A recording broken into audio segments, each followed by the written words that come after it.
সবাইকে স্বাগত জানাচ্ছি আমাদের চ্যানেল নিশির রাতে। সম্পূর্ণ ভূমিকায় আমি কৌশিক।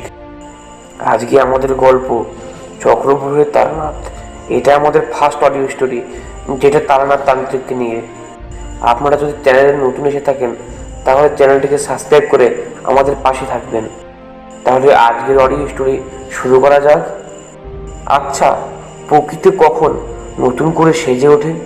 বসন্তে, তা অবশ্যই ঠিক, কিন্তু সতেজ হয়ে ওঠে বৃষ্টিতে। নতুনত্বের সজীবতা জেগে ওঠে তার মনে, সে এক মায়াবী অনুভূতি। আর আমাদের বৃষ্টি মুখরিত সন্ধ্যাটা আরও বেশি মায়াবী হয়ে ওঠে তারানাথ জ্যোতিষীর বাড়িতে।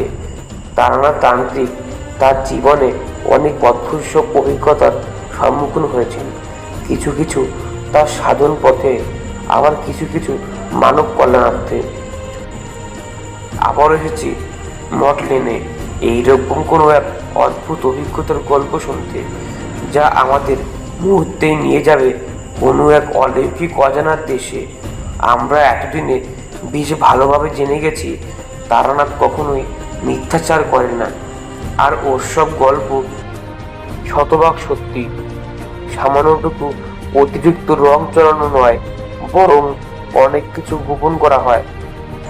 তারানাথ একবার এক নাম না জানা গ্রামে পরিব্রাজকের ন্যায় চলতে চলতে জড়িয়ে পড়ে এক মহাবিপদে।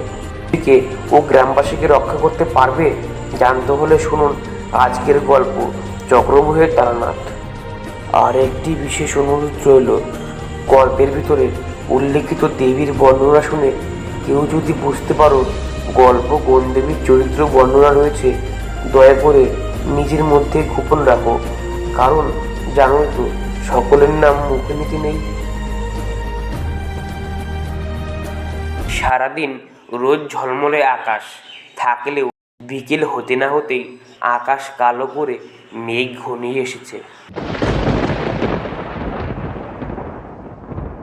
আজ অফিসে বিশেষ কোনো কাজ নেই। পুরো অফিস দুপুরের মধ্যেই ফাঁকা হয়ে এসেছে। অফিসে শুধু সরকারবাবু এবং আমি। ঘুমে চোখটা কেমন যেন জড়িয়ে এসেছে, ডোরো ডোরো চোখ। ফাইলপত্র গোছাতে গোছাতে সরকারবাবুকে বললাম, না, আজ আর অফিসে কোনো কাজ নেই। সন্ধে তো হয়েই এলো, আপনি কি এখন বের হবেন? আমার শরীরটা বেশি ভালো লাগছে না, আমি এখন বাড়ির দিকে যাব। মাঝবয়সী সরকারবাবু ব্যাগ গোছাতে গোছাতে বললেন, আমি তো অলরেডি সব গুছিয়েই ফেলেছি। আমি আরও আপনাকে উল্টে জিজ্ঞাসা করতে চাচ্ছিলাম, আমি এখন ফিরবো, আপনি ফিরবেন কি না? আর আকাশের অবস্থা তো বেশ সুবিধের নয়। হ্যাঁ, তা যা বলেছেন। তাহলে চলুন বেরিয়ে পড়া যাক। আমি চেয়ার থেকে উঠে অফিস আটকে বের হতে যাব। সেই সময় দেখি ঝিরিঝিরি বৃষ্টিতে কালো একটা ছাতা মুড়ি দিয়ে আমার সামনে দাঁড়িয়ে আছে কিশোরী। আরে কিশোরী যে, কি ব্যাপার, তুমি কখন এলে? আর এখানে বা কি করছো? কিশোরী একটা হাসি দিয়ে বলল, একটা কাজে এদিকে এসেছিলাম।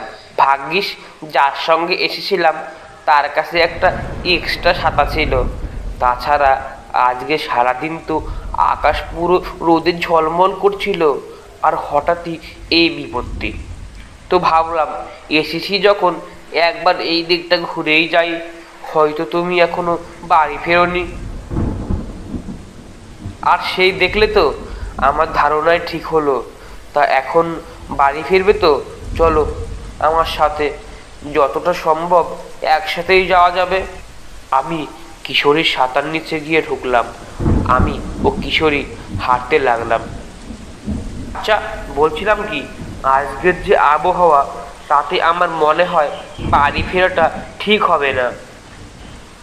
কি বলছো কি? বাড়ি ফিরবো না? তাহলে কোথায় যাব?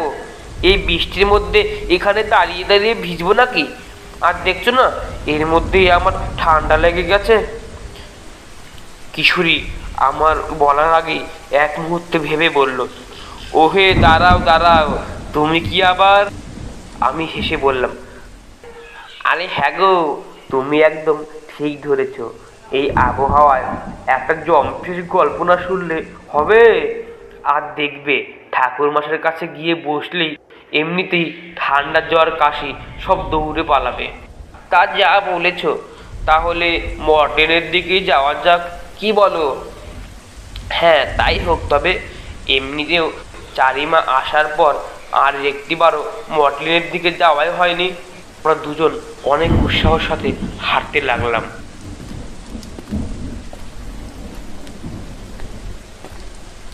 দোকানপাট বেশিরভাগই বন্ধ রয়েছে, রাস্তাঘাটও তেমন কেউ নেই বললেই চলে। মাঝে মধ্যে দূরে কোথাও আকাশ ভেঙে বাজ পড়ছে।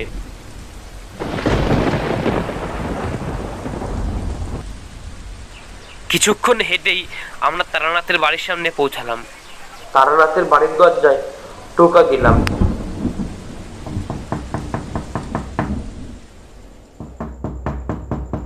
ভিতর থেকে শোনা গেল, কে? কাকামশাই এসেছেন বুঝি? চারি দরজা খুলে সাহসী মুখে বলল, দেখেছেন, আমি একদম ঠিক ধরেছি। ভিতরে আসুন, ছাতাটা আমার কাছে দিন। বাবা মশাই আমাকে আগেই বলেছে আপনারা আজকে আসবেন।